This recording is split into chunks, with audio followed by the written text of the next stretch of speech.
열왕기하 21장 1절에서 9절 그리고 열왕기하 22장 1절과 2절 말씀 교독하시겠습니다.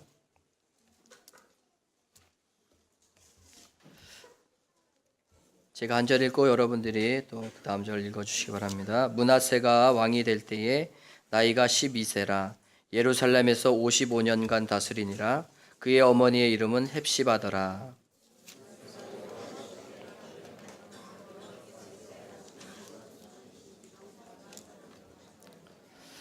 그의 아버지 히스기야가 헐어버린 산당들을 다시 세우며 이스라엘의 왕 아합의 행위를 따라 바알을 위하여 제단을 쌓으며 아세라 목상을 만들며 하늘의 1월 성신을 경배하며 섬기며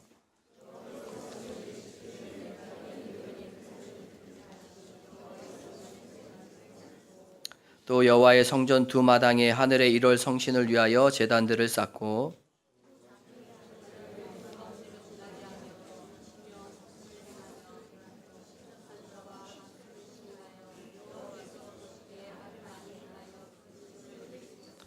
또 자기가 만든 아로색인 아세라 목상을 성전에 세웠더라. 옛적에 여호와께서 이 성전에 대하여 다윗과 그의 아들 솔로몬에게 이르시기를 내가 이스라엘의 모든 지파 중에서 택한 이 성전과 예루살렘에 내 이름을 영원히 둘지라.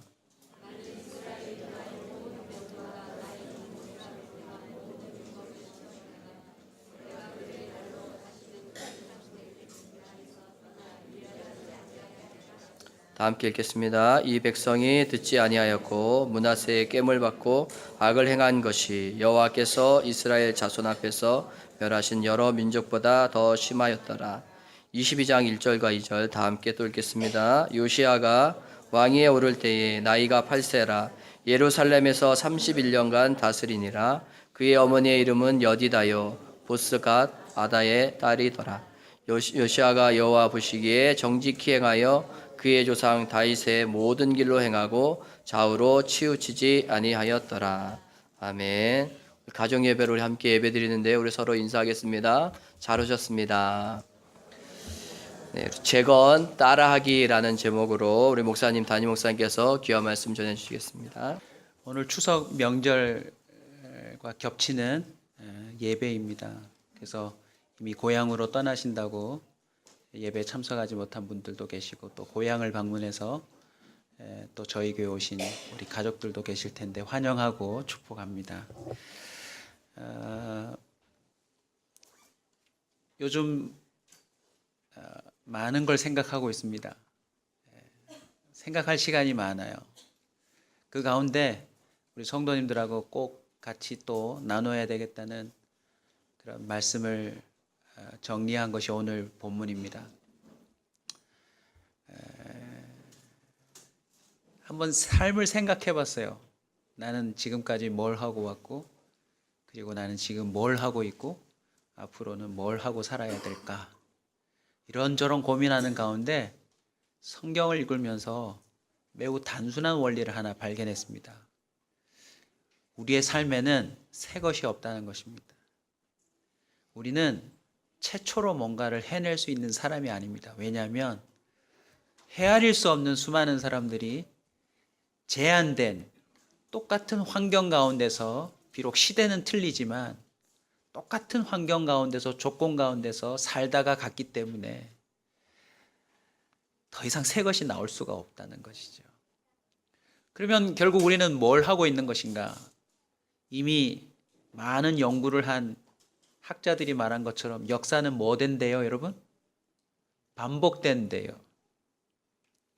성경을 들여다보니까 하나님의 관점에서 바라볼 때도 더 명확해지는 것이 바로 반복이었습니다. 결국 나는 누군가를 따라했고 지금 따라하고 있고 앞으로도 뭐 할 것이다? 따라할 것이다. 저는 우리 교회에 개척했다고 해서 한국교회에 놀라운 새로운 역사가 나타나고 이 마지막 시대에 엄청난 일이 벌어질 거라고 생각지 않습니다. 그 정도 되려면 광안리 바다가 한번 갈라져야 되겠죠, 그죠? 오후 예배 마치고 제가 나무 짝대기 들고 광안리 가서 하늘을 향하여 손을 들면 광안리가 갈라져서 광안대교 돈 내지 않고 우리 성도들은 그냥 건너는 그 정도 돼야 뭐 개척교회 한 보람이 있지 않겠습니까? 우리 교회 장례식은 어떻게 해야 합니까? 온 성도가 함께 가서 3일간 기다렸다가 이제 붕대를 풀어 걸어 다니게 하라 해야 되지 않겠습니까? 그죠? 오늘 우리 교회 점심은 어떻게 해야 합니까? 강대상에 물고기 2마리와 보리떡 5개 넣고 송편 5개 넣고 제가 축사해서 교구별로 나와서 얻어 먹어야 그 정도는 돼야 교회가 좀 부흥하지 않겠습니까? 성경을 들여다보니까 계속 반복되고 있더라고요. 오늘 본문도 보시면 결국 누가 왕이 되든지 몇 세에 어떻게 왕이 되고 어떻게 또 결혼을 하고 어떻게 성공한다 할지라도 결국은 따라하기였습니다. 따라하기. 오늘 반가운 얼굴들이 보여서 제가 원고를 보지 않고 오늘 오프닝을 시작했는데 오늘 좀 일찍 맞춰드리려고 생각하고 있습니다. 왜냐하면 추석 특집이라. 그래서 원고로 가서 해야 제 시간에 맞춰질 것 같아요. 또 한 번의 추석이 찾아왔습니다. 명절 증후군이란 말 들어보셨어요? 이런 신종 용어가 나올 만큼 명절을 싫어하는 사람이 생겨나기 시작했습니다. 아예 이런 추석이 없었으면 좋겠다. 왜요? 취업, 결혼이 늦어지고 있고 고부, 형제 간의 갈등이 늘어나고 있고 가족 간의 왕래도 점점 줄어들어서 이제 가족이 만나면 서먹한 그 기분 참 묘하다, 그죠? 친척이라는데 할 말이 없는, 그래서 계속 멀뚱히 바라보다가 대충 시간이 되면 나와야 되는 그런 분위기. 여유가 생긴 건지 아니면 정말 과소비를 하는 것인지 대한민국 국민의 많은 사람들이 긴 연휴를 이용해서 해외여행을 떠난다고 합니다. 여러분 어떠세요? 추석이 좋으세요? 안 좋으세요? 2명밖에는 이렇게 답이 안 나오시는데 추석 좋으세요? 안 좋으세요? 벌써 세고 오신 분 같아요, 여러분. 지금 대단히 다 지쳐가지고. 추석과 겹치는 오늘 예배 가운데 저와 여러분이 추석 속에 담겨져 있는 하나님의 은혜를 좀 깨닫고 저는 누렸으면 좋겠습니다. 추석은 어디서 출발할까요? 바로 수학에서 출발합니다. 어디서 출발한다고요? 수학요. 한가위라 해서 대한민국에만 있는 명절이 아니라 추석이라고 하는 개념 자체가 수학이 생겨남으로부터 모든 곳에서 출발했다는 것입니다. 거두어들인 것을 먹고 마시며 또 기뻐하고 즐거워하며 또 쉼을 얻고 다음을 기약하는 그런 기념일이지요. 그리스도인들은 추석에 대해서 제대로 된 묵상을 갖고 있어야 합니다. 이번 명절에 여러모로 각자만의 형편이 있겠지만 동일하게 오늘 본문을 중심으로 추석을 제대로 묵상할 수 있기를 축원합니다. 먼저 묵상할 수 있는 과정을 설명드리죠. 과일을 먹으며. 추석만 되면 반드시 먹는 과일이 있습니다. 뭐 먹죠? 배 좀 사시는군요. 또요? 사과. 또요? 감? 감이 나오나요? 추석 때? 네, 나오나요? 아직 저는 감을 못 먹어봤습니다. 포도도 나오고요. 또 요즘은 국경이 이렇게 또 무너지는 바람에 외국 과일도 나옵니다. 과일을 먹으며 저와 여러분은 마치 농부가 수확한 열매를 손에 들고 여러 가지 생각에 잠기듯 묵상해 보아야 합니다. 이 음식이 어디서 왔을까? 저는 개인적으로 배를 좋아합니다. 왜냐하면 그 물이 많잖아요. 그 냉장고에 적절하게 넣어놨다가 적절한 당도의 배를 한 입 베어 먹으면 달콤한 그 맛이 참 좋습니다. 그죠?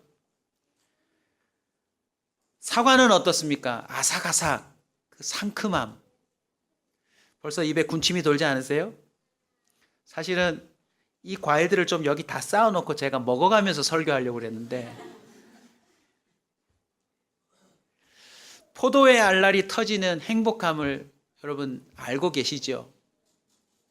이런 다양함과 놀라움은 도대체 어디서 왔을까요? 이번 명절 과일을 드시면서 저와 여러분이 묵상해야 될 것이 바로 이겁니다. 이게 어디서 왔을까?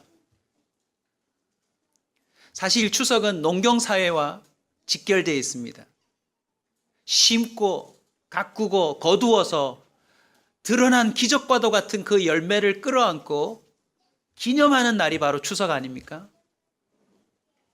창세기 2장 16절입니다. 여호와 하나님이 그 사람에게 명하여 이르시되 따라 삽시다. 동산 각종 나무의 열매는 네가 임의로 먹되. 추석의 시작은 바로 하나님이십니다. 인간에게 하나님의 그 오묘한 사랑을 느낄 수 있도록 한 가지가 아니라 셀 수 없는 수많은 열매들이 이 땅에서 솟구쳐 올라오도록 만들어 주셨다는 거죠. 우리는 아주 기본적인 수고만 해도 그것을 얻어낼 수 있습니다. 그리고 그 농부가 잠깐 생각에 잠길 거예요. 1년 동안 어떻게 살았는지 알잖아요.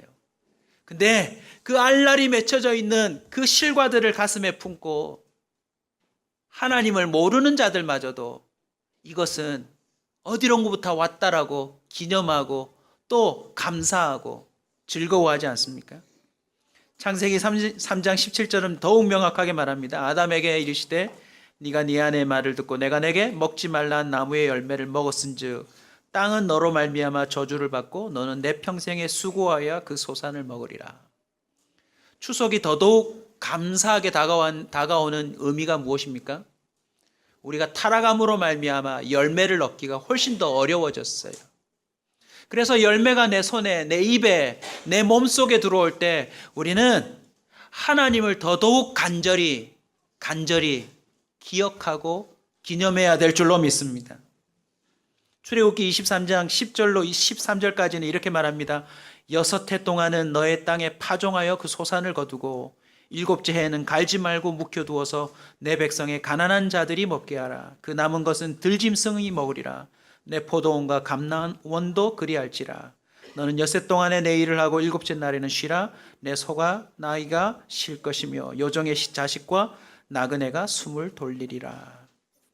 내가 내게 이른 모든 일을 삼가 지키고 다른 신들의 이름을 부르지도 말며 내 입에서 들리게도 하지 말지니라.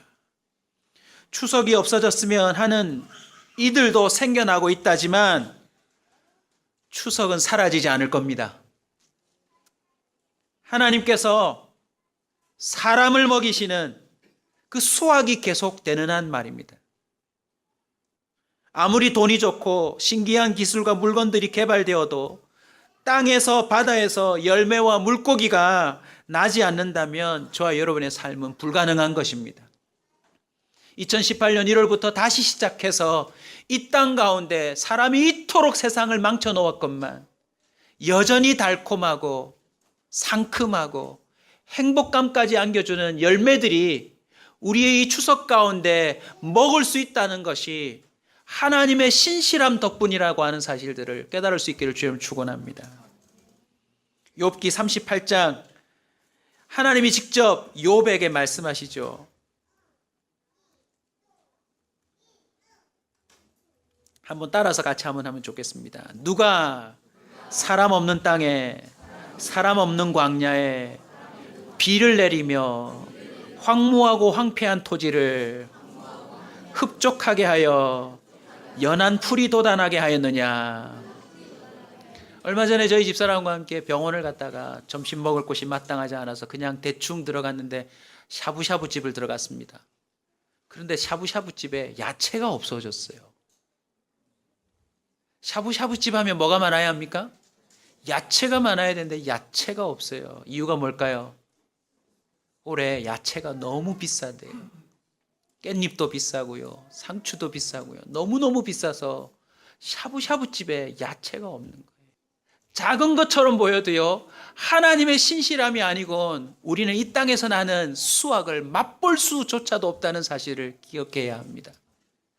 단 한 조각이라도 이번 명절에 여러분 입에 과일이 들어온다면, 채소가 입에 들어온다면 하나님의 사랑이 우리를 붙들고 있다라고 하는 감격에 하나님을 노래할 수 있기를 주의 이름으로 축원합니다.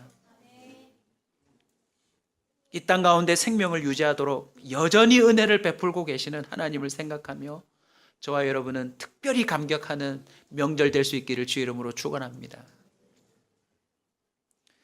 두 번째 묵상할 수 있는 시점이 바로 가족들을 만날 때입니다. 과일을 먹을 때는 그 땅의 근원을 생각하시고, 가족들을 만날 때는 한번 따라 합시다. 삶의 근원을 생각해보자. 여러분, 하나님이 주시는 소산을 먹는다고 해서 다 같이 사는 게 아닙니다. 이번 명절에 만나보시면요, 한 해 사이에 사람들이 또 변화된 것을 알게 될 것입니다. 저도 벌써 식구들을 조금 만나보았는데요. 1년 사이에 어르신들은 너무 많이 늙으셨어요. 작년과 틀리더라고요. 또 40대 중년에 우리 친척들은 제가 또 넘어졌다는 소식이 전해져서 서로 조심하자고. 언제 어떻게 될지 모른다. 아이들을 바라보는데요, 벌써 처녀가 되었어요. 깜짝 놀랄 사실인데 저희 집사람하고 나이를 계산해 보니까 우리 장인 장모님이 저와 우리 집사람 나이 때 사위와 며느리를 받더라고요. 뭘 그리 놀랍니까?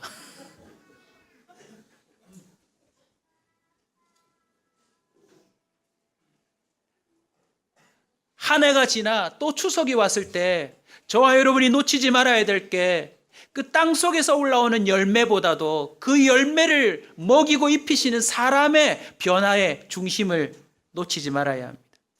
여러분, 사람의 인생도요, 추수와 관련이 있다는 사실을 아십니까? 세상에 없는 듯 했는데 하나님이 이 땅에 심으시고, 아무것도 아닌 존재가 이렇게 자라나고,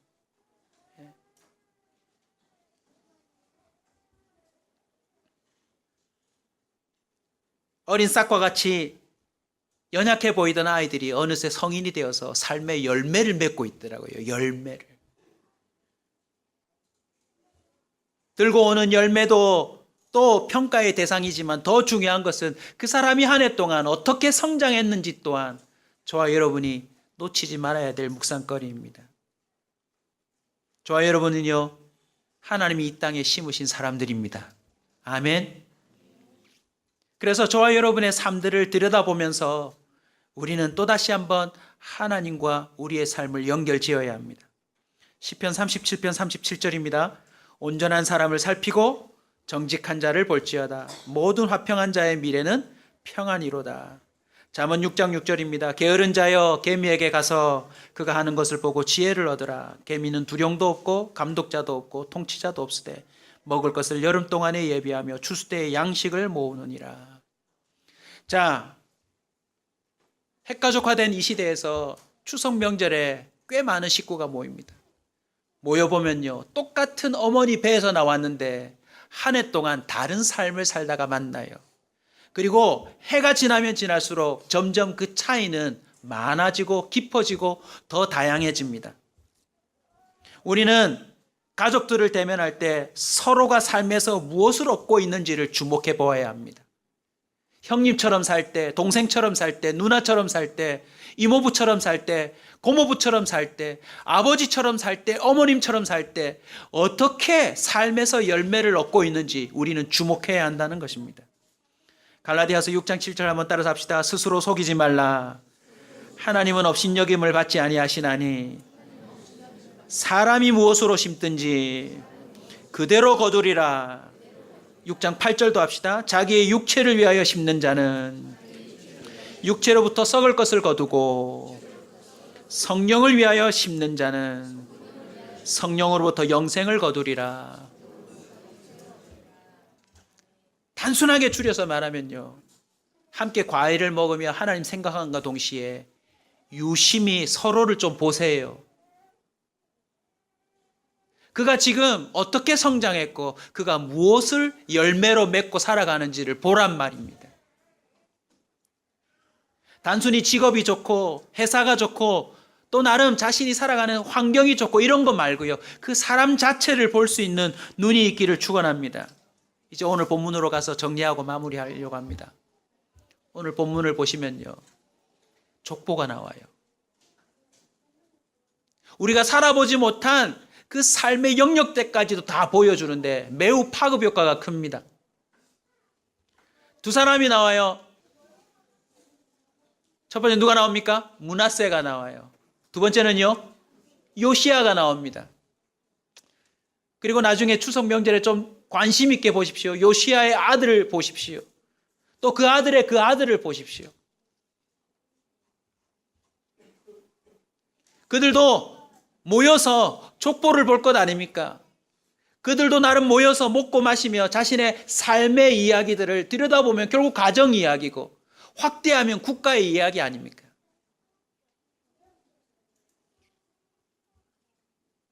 결국 인생은 따라하기래요. 따라하기. 자, 보십시오.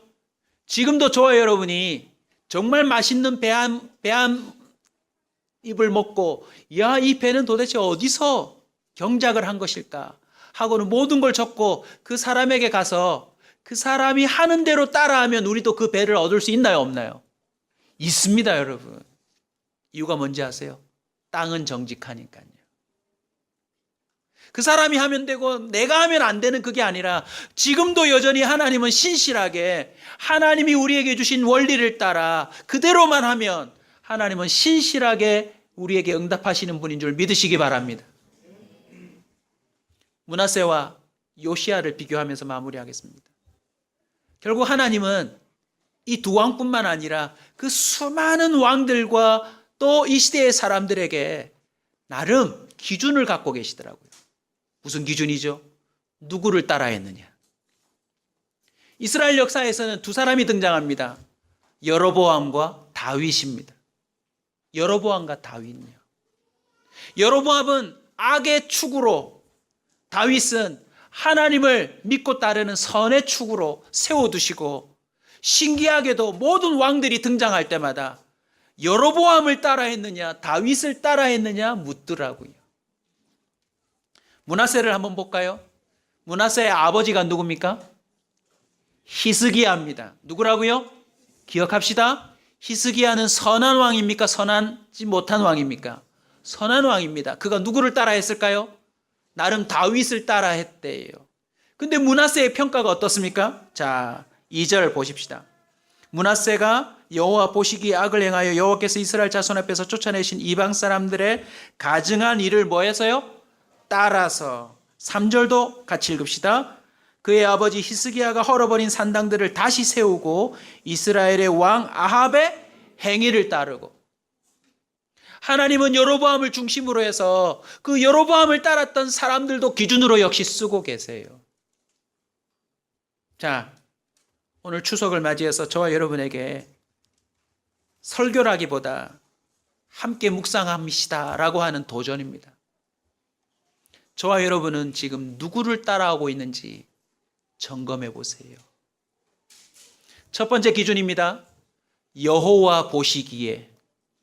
하나님이 따라하고 있는 모습을 볼 때 첫 번째 들이대는 기준이 뭐냐면 내가 보기에 네가 지금 악하냐 선하냐입니다. 누군가 뭔가를 의식하며 살게 되어 있습니다. 우리 젊은이들은 나름 자신의 기준에 성공과 실패를 안겨다 줄 그 존재에 눈을 의식하고 살 거예요. 스포츠맨들은 스카우터와 감독의 눈에 들려고 모든 걸 헌신할 겁니다. 오디션에 나가는 가수는 PD와 또 그 섭외자들의 눈에 띄려고 의식하고 살아갈 거예요. 직장에서는 오너, 그리고 여러분이 속한 곳곳에서 우리는 어쩔 수 없이 사람의 눈을 의식하고 그 사람 보기에 내가 괜찮은 사람이 되려고 노력하고 그로 인하여 열매를 얻고 있을 텐데 저와 여러분이 이번 명절을 통해서 삶의 분명한 기준을 다시 세워야 합니다. 누가 보시기에요? 여호와 보시기에요. 하나님은 모든 시대에 사람이 등장할 때 하나님이 보시기에 악한 자인가 선한 사람인가 하나님이 살피더라는 것입니다. 사춘기 아이들 이성의 눈을 의식하면서 그렇게 꾸미고 도전하는 거 보셨죠? 그런데 진정한 삶은 하나님을 의식하느냐 의식하지 않느냐에 따라 달라집니다. 이유가 무엇입니까? 한번 따라서 합시다. 나를 평가하는, 나의 운명을 결정짓는 그분은 바로 하나님이시기 때문입니다. 아멘. 저와 여러분이 왜 여호와 보시기에 선한 인생이 되고자 그런 삶을 살았던 사람들을 따라해야 될까요? 진짜 평가와 그 운명을 결정짓는 자는 누구라고요? 여호와 하나님이라는 것입니다. 아멘. 왕이 되고 나서 이런저런 주변의 사람의 눈을 의식해서 살았던 왕들과 하나님을 의식하며 살았던 왕들의 운명이 다르더라니까요. 두 번째는 바로 제단입니다. 오늘날로 바꾸면 예배예요.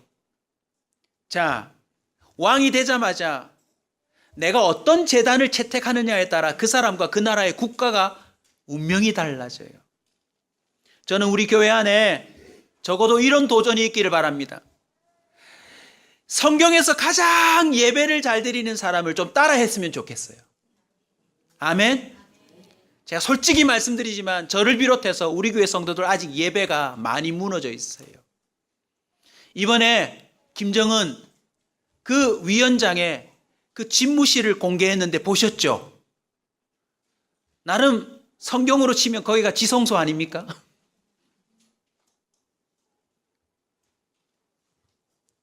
대통령이라고 하는 사람이 세워놓은 권력자, 그들을 가치 있게 높이고 만나는데도 얼마나 많은 절차와 예의가 필요합니까?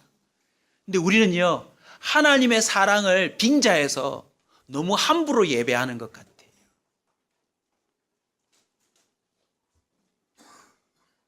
성경을 보십시오. 살아계신 하나님, 그 어미하신 하나님 앞에 예배가 회복될 수 있기를 주 이름으로 축원합니다.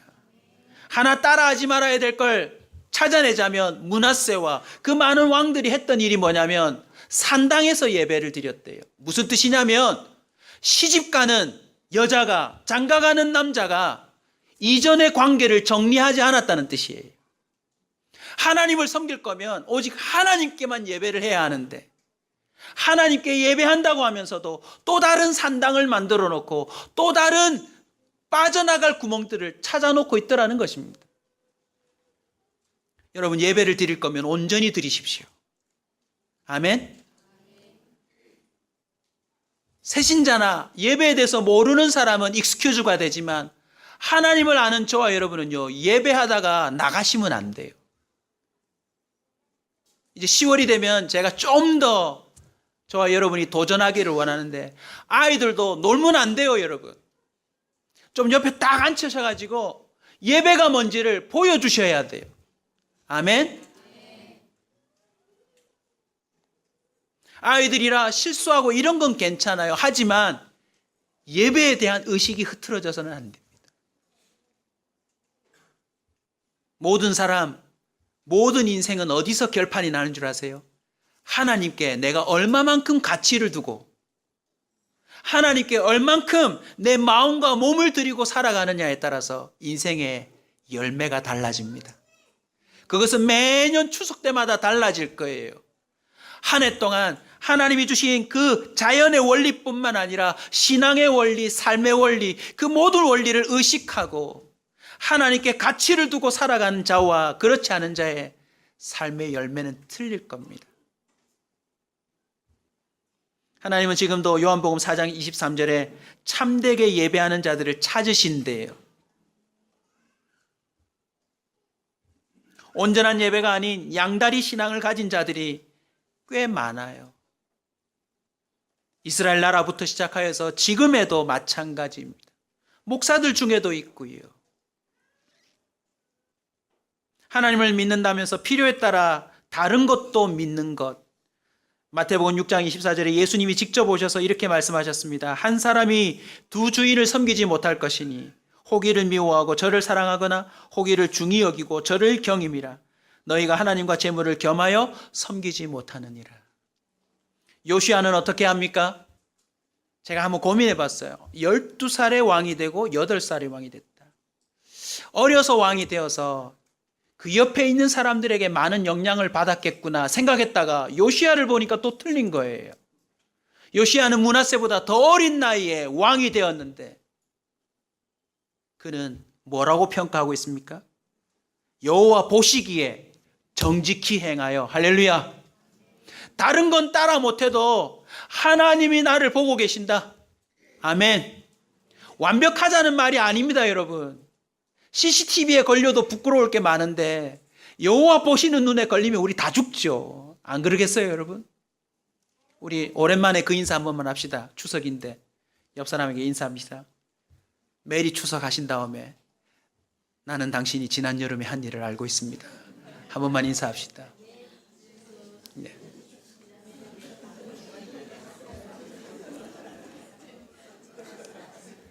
하나님 보시니까 내가 완벽하게 살자는 그 말이 아니에요.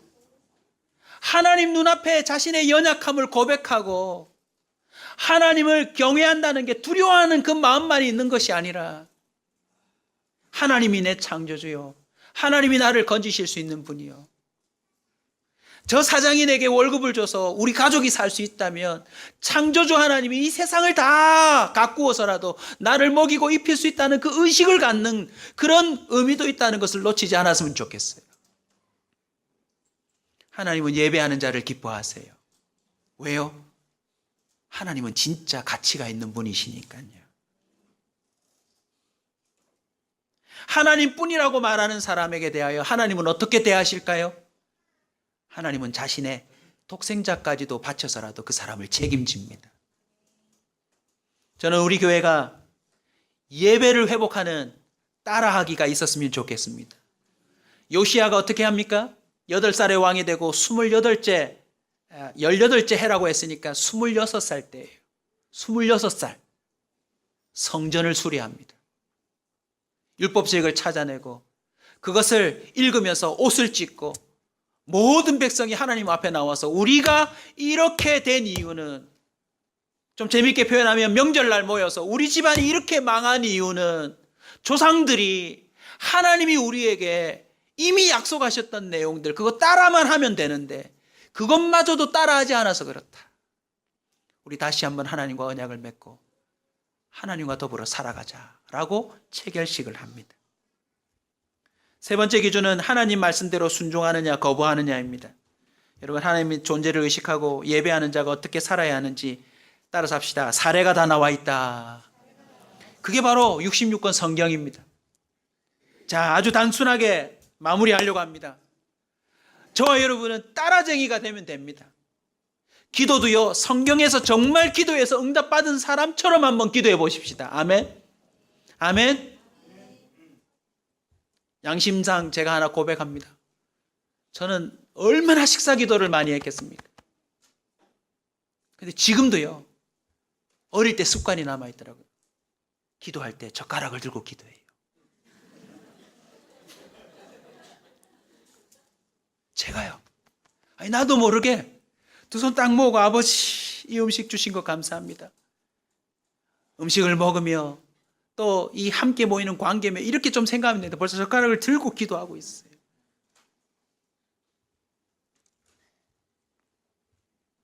성경을 보십시오. 이미 하나님 앞에서 인증받은 사례가 넘쳐납니다. 우리는 그것을 뭐 하기만 하면 됩니까? 따라하기만 하면 됩니다. 누구든지요. 아멘.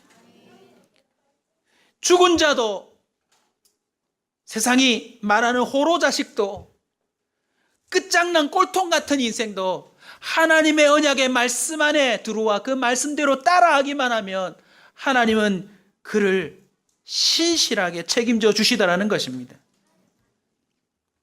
언젠가 제가 한번 얘기한 적이 있죠. 우리 교회는 국밥집보다 나아야 된다고. 제가 아는 몇 집이 있는데 갈 때마다 부럽더라고요. 왜요? 여러분, 할머니 원조, 국밥집, 생선구이집 공통점이 뭔지 아세요? 후손들이 따라하기만 하면 돼요. 그러면 집안 대대로 먹고 살더라고요. 할렐루야. 할렐루야. 거기다가 풀임치기 시작하면 끝나는 거예요. 할머니가 한 그대로 사고를 우려내는 대로 따라하기만 하면 그 집은 줄 서서 먹는 거예요. 아멘. 오늘날 교회 안에 국밥집보다 나아야 합니다. 줄 서서 먹을 수 있어야 합니다. 예배 시간이 되면 사방팔방에서 그 교회 가서 예배 드리자라고 하는 교회가 됐으면 좋겠습니다. 어떻게 가능합니까? 저와 여러분이 제대로 따라하면 됩니다. 우리가 예배할 때 이곳에 하나님 함께 하시는 임재의 구름이 가득하면 됩니다. 아멘.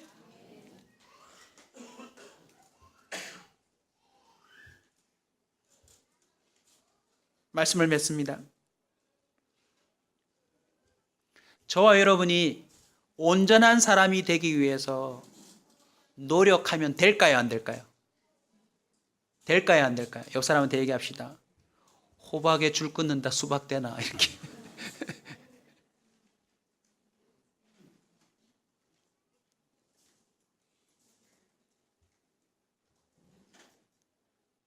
하나님이 저와 여러분을 사랑하는 것 그 자체가 열매라고요.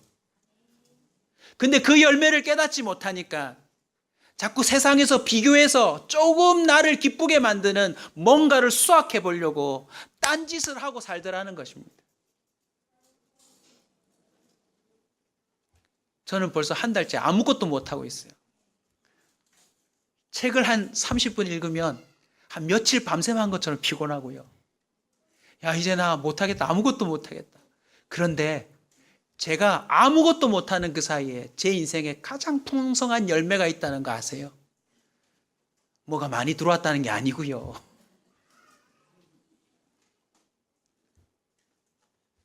이해하시려는지 이해하시지 못하시는지 모르겠지만 여러분 가슴에 새겨 들려고 합니다. 여러분을 사랑하는 하나님의 사랑이 여러분 인생의 열매입니다. 근데 그것을 맛을 안 보고 사시더라고요. 딴 열매를 자꾸 찾아서 살아가니까 그 열매가 이미 주어졌음에도 불구하고 별로 안 기뻐요, 추석 때마다. 더 안타까운 것은 세상에서 이런저런 열매들을 막 가꾸면서 다른 신들을 섬기고 막 이렇게 하는 친척들이 모였을 때 제일 거시기해 보이는데 가장 풍성한 모습으로 드러나야 될 저와 여러분이 생각보다 그들에게 풍성한 존재로 안 나타나더라는 것입니다. 자, 연습 한번 합시다. 활짝 웃으세요.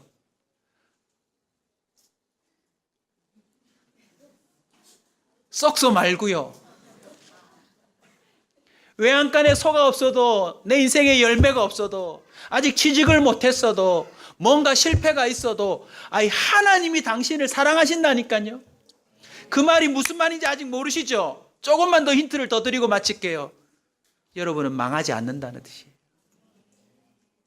하나님이 여러분을 책임질 거라는 거예요. 하나님, 그냥 의식 한 번 없으면 끝날 인생인데 왜 저를 이렇게 대우해 주십니까? 지난 삶을 돌아보니까 하나님의 사랑이 저의 수확이었지 제가 일한 것이 수확인 적은 한 번도 없었어요. 아멘. 말씀하시되 나를 따라오너라 내가 너희를 사람 낚는 어부가 되게 하리라. 할렐루야. 우리는 베드로처럼 따라만 가면 됩니다. 물론 별것까지 다 따라해가지고 나중에 배신도 따라할 겁니다. 그래도 괜찮습니다. 주님이 다시 오라고 하면 별별 배신을 다 하고 또다시 실패를 하고 자기 머리를 쥐어박을 만큼 엉뚱한 짓을 해도 예수님 앞에 다시 나아가 주님 앞에 엎드리면 될 줄로 믿습니다. 그리고는 제자들을 따라 하십시오. 무엇보다도 다락방에 모여서 성령 달라고 부르짖었던 것 좀 따라 하십시오. 이전과 이후의 내 삶이 달라지는 그 전환점에 그 기도를 한번 따라 해보셔서 안 되면 주님께 이렇게 하십시오. 왜 난 안 됩니까? 복음 아니네요, 주님. 아니, 누구는 되고 누구는 안 됩니까? 하나님, 저 사랑하신다면서요. 하나님, 저도 이전과 다른 삶을 살 수 있는 하나님의 능력을 내게 허락하여 주시옵소서. 아멘. 따라합시다. 따라하면 된다. 안 되면 복음이 아니다. 아멘. 그거 환불받아야 합니다. 이번 명절에 새로운 따라함이 시작했으면 좋겠습니다. 예배도 기도도 앞으로 남은 인생의 신앙생활 모든 영역에서 여러분 식대로 살지 마시고 하나님이 내가 보기에 참 좋았다. 하나님이 하나하나 다 챙겨주시면서 누구까지 챙겨주셔요? 네가 이렇게 했기 때문에 내가 네 후손도 챙겨주마 라고 했던 그 놀라운 것까지도 따라해보는 저와 여러분 되시길 주의 이름으로 축원합니다. 더 이상 나쁜 것은 따라하지 않고요, 오직 하나님이 기뻐하시는 것만을 따라할 수 있기를 주의 이름으로 축원합니다. 성경 구절 하나만 더 따라하고 마칩시다. 예수님이 직접 말씀하셨는데요, 요한복음 13장 15절입니다. 같이 읽습니다. 내가 너희에게 행한 것 같이 너희도 행하게 하려 하여 본을 보였노라. 우리는 뭐만 하면 됩니까? 따라만 하면 될 줄로 믿습니다. 우리 말씀 붙들고 기도하겠습니다.